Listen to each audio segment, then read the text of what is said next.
Pertemuan romantis yang seharusnya menyenangkan tiba-tiba saja berubah jadi insiden yang sangat kelam. Awalnya obrolan mengalir, ketawa-ketawa, malamnya terasa sempurna, sampai pintu apartemen tertutup dan semuanya berubah drastis. Seorang dokter yang seharusnya bertugas menyelamatkan nyawa justru malah kehilangan kendali atas dirinya dan melakukan sesuatu yang membuat pihak berwenang pun sampai gak bisa berkomentar. Kisah ini nyata, gelap, dan lebih mengerikan dari film horor manapun.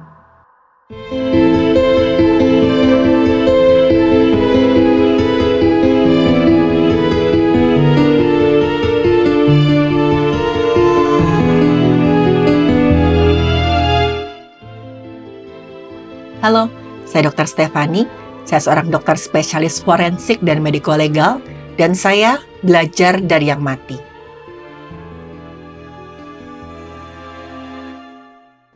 Seorang dokter di Rusia marah besar ketika tahu kalau perempuan cantik yang dia pacari ternyata adalah seorang transgender. Nama perempuan itu adalah Nina Surgutskaya, atau biasa dipanggil dengan Nina. Nina lahir sebagai seorang laki-laki tapi akhirnya memutuskan untuk melakukan operasi menjadi seorang perempuan. Nina bekerja sebagai ahli tata rias dan punya cita-cita melanjutkan pendidikan di Fakultas Hukum. Gara-gara Nina gak cuma cerdas tapi juga pintar berdebat. Tahun 2018 Nina berkenalan dengan seorang laki-laki namanya Mikhail Tikhonov, dokter muda usianya baru 27 tahun. Di mata banyak orang, Mikhail adalah sosok yang sangat ideal, berpendidikan, sopan, cerdas, berasal dari keluarga yang baik-baik. Dengan gampang Mikhail bisa bikin banyak orang percaya sama dia, termasuk Nina. Singkat cerita, keduanya ketemu secara online, saling mengenal lebih jauh, jatuh cinta, dan akhirnya sepakat buat ketemuan. Pada malam itu tanggal 10 April 2019 mereka ketemu di alun-alun kota Kursk. Nina ngajak Mikhail ketemu untuk merayakan kelulusannya di sekolah kecantikan. Selama itu Nina terus berkirim pesan sama ibunya. Dia kasih tahu gimana dia sangat senang ketemu laki-laki yang baik. Sampai tiba-tiba Nina berhenti ngirim pesan ke ibunya.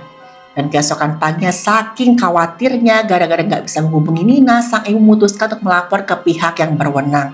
Sesuai prosedur, pihak yang berwenang minta untuk menunggu waktu sampai 24 jam. Teman-teman, alasan pihak yang berwenang menetapkan waktu 24 jam tunggu sebelum menerima laporan orang hilang itu antara lain itu pertama, kebanyakan orang dewasa yang hilang itu ternyata gara-gara mereka pergi nggak ngomong-ngomong. Misalnya nginap di rumah teman, bepergian, atau perlu waktu sendiri. Pihak yang berwenang ingin memastikan hilangnya ini bukan gara-gara hal yang biasa. Yang kedua, aturan 24 jam itu membantu mereka memprioritaskan kasus yang benar-benar serius. Tapi untuk anak-anak, lansia, atau orang dengan kondisi medis tertentu, laporan orang hilang biasanya langsung diterima dan kemudian ditindaklanjuti. Dan saat itu keluarga meyakinkan pihak yang berwenang ini di luar kebiasaannya Nina. Akhirnya pihak yang berwenang pun memanggil Mikhail sebagai orang terakhir yang memang bersama dengan Nina. Dan Mikhail bilang begini, oh iya, kita memang sempat jalan-jalan dan setelah itu saya ke tempatnya Nina. Saya ketiduran, ketika saya bangun Nina nggak ada di tempatnya. Akhirnya saya pun pulang. Tapi satu pihak yang berwenang melihat ada goresan yang kelihatan dalam di telinga dan lehernya Mikhail. Mikhail bilang goresan itu terjadi ketika mereka berhubungan intim dan kebablasan. Nggak sengaja terlalu terbawa suasana. Setelah itu pihak yang berwenang pun pergi ke apartemennya Nina. Di sanalah apartemen kelihatan rapi banget. Memang Nina terkenal sebagai orang yang perfeksionis, apik, gak suka berantakan sedikit pun. Tapi satu tim forensik menemukan ada percikan cairan tubuh di kamar yang lumayan banyak. Dan kelihatan tuh bantal ada noda riasan Nina. Ini agak aneh teman-teman, karena Nina terkenal sebagai orang yang sangat rajin, peduli sama diri sendiri, peduli sama kecantikannya. Dan Nina gak pernah absen membersihkan riasannya sebelum tidur. Tapi yang lebih mengejutkan, mereka menemukan ada potongan jaringan manusia di penggiling sampah yang ada di dapur. Dan semua barang itu pun disita untuk kemudian diperiksa lebih lanjut. Dan ketika proses penggeledahan apartemen mencapai balkon, pihak yang berwenang dikejutkan oleh sebuah pemandangan yang benar-benar di luar nalar teman-teman. Karena di sana kelihatan tergeletak sebuah kepala manusia yang masih menempel di tulang belakangnya. Dan ada taburan garam. Dan dibungkus dengan kain seadanya. Inilah yang kemudian mengkonfirmasi kalau Nina sudah gak bernyawa. Dan itu adalah potongan kepala dan lehernya Nina. Buat penyidik forensik, penemuan ini bukan sekedar bukti kejahatan, tapi jendela yang membuka semua kronologi kekerasan brutal yang sudah terjadi sebelumnya. Penyebab Nina kehilangan nyawa adalah asfiksia karena ikan. Hasil otopsi menunjukkan ada resapan cairan tubuh di lehernya Nina. Ada bercak-bercak cairan tubuh yang kecil di bagian konjungtiva atau selaput bola mata. Selain itu, tulang lidah dan juga tulang rawan gondoknya Nina patah. Jelas banget ada penekanan yang sangat kuat di bagian lehernya. Dan cedera-cedera ini muncul karena tekanan kuat yang menutup saluran napas sekaligus menekan pembuluh pada leher. Dan semua gambaran itu menunjukkan kalau penyebab utama Nina kehilangan nyawa adalah kekerasan tumpul yang sangat kuat pada leher yang menekan saluran napas sampai akhirnya Nina mengalami kehabisan napas atau asfiksia. Bahkan nih teman-teman, ada indikasi kalau Nina bengkak dulu sehingga kehilangan kesadaran. Kemudian lehernya ditekan dengan sangat kuat sampai Nina kehilangan nyawa.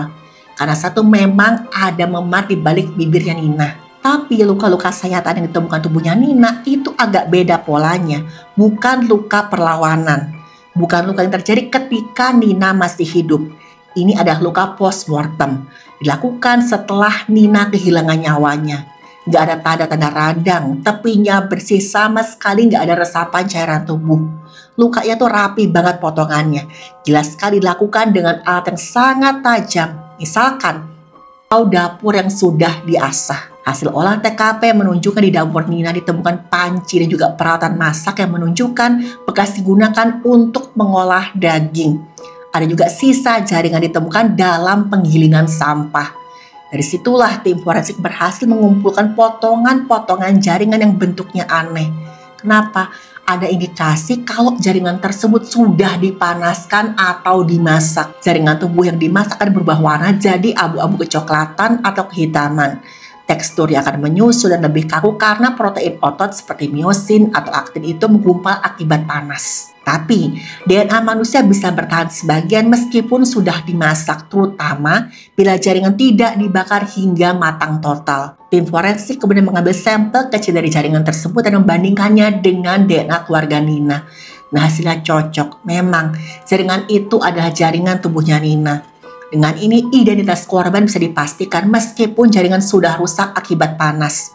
Pihak yang berwenang langsung mendatangi Mikael. Dan saat itu Mikael mengaku kok memang dia menghilangkan nyawanya Nina. Setelah penangkapannya, Mikael memberikan pengakuan yang bikin semua orang gak habis pikir. Mikael mengklaim bahwa tindakannya dipicu oleh kemarahan yang meledak secara mendadak. Jadi kata Mikael, sepulang mereka jalan-jalan, mereka mampir ke apartemennya Nina. Di sanalah mereka sempat bermesraan bahkan berhubungan badan. Saat berhubungan intim itulah Mikael sadar kalau Nina sudah melakukan operasi penggantian alat vital alias plasti.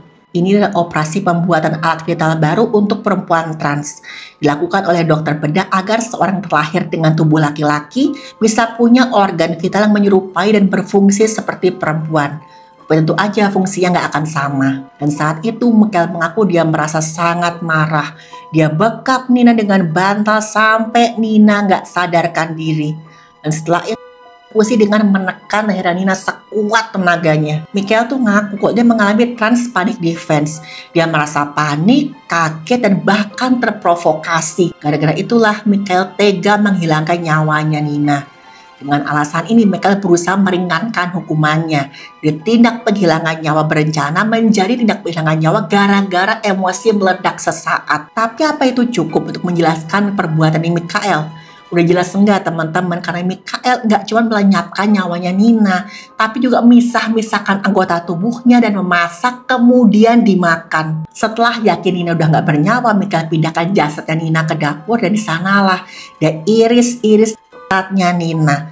Mikael mengaku dia tambahkan garam ketika mengolah sebagian jaringan. Sisa yang nggak dia makan kemudian dia buang ke penggilingan sampah. Dan bagian kepalanya Nina yang masih menempel di tulang belakang dia taburi garam dan kemudian dia bungkus dengan kain. Karena saat itu Mikael kebingungan bagaimana caranya menghancurkan jaringan tersebut. Kalau ditelusuri lebih dalam, riwayat hidup Mikael itu justru mengungkap pola perilaku yang jauh lebih mengkhawatirkan. Karena ketahuan nih, tahun 2016, 3 tahun sebelum kasus ini, Mikael pernah ditangkap gara-gara pencurian. Dan bukan karena dia justru dikirim ke rumah sakit jiwa setelah pengadilan menyatakan Mikael nggak kompeten secara hukum.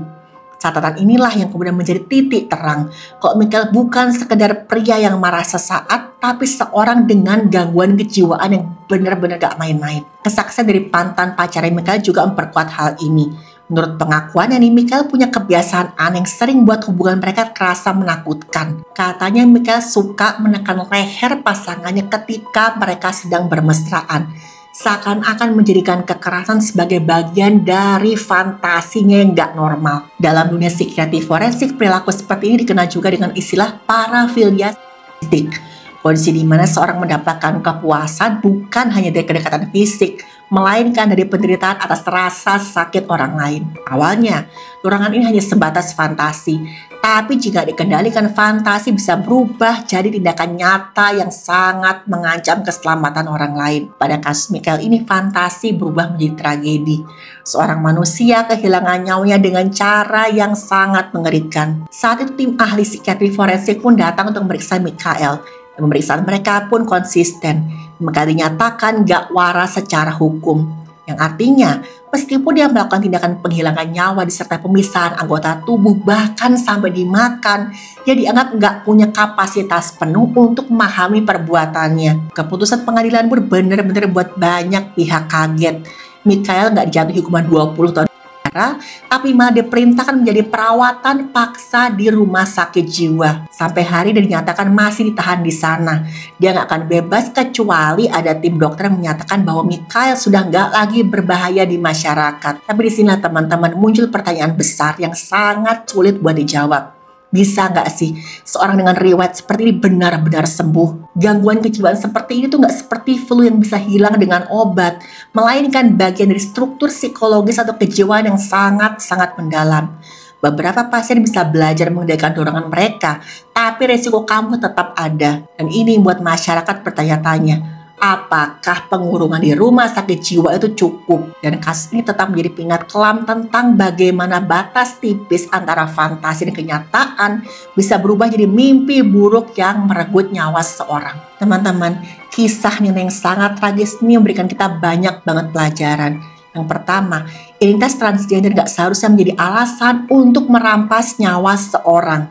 Pengetahuan medis yang seharusnya menyelamatkan nyawa itu bisa berubah jadi berbahaya kalau ada di tangan yang salah. Dan bukti forensik yang sepele seperti bekas penekanan bagian leher dan patah pada tulang di leher mampu membongkar kebenaran yang coba ditutupi oleh pelaku. Dan ingat, penampilan luar itu nggak menjamin moralitas seseorang.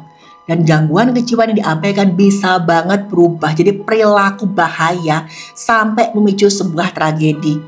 Mengingat Nina berarti mengingat bahwa setiap manusia berhak untuk dihormati, baik dalam hidup ataupun setelah dia sudah nggak bernyawa.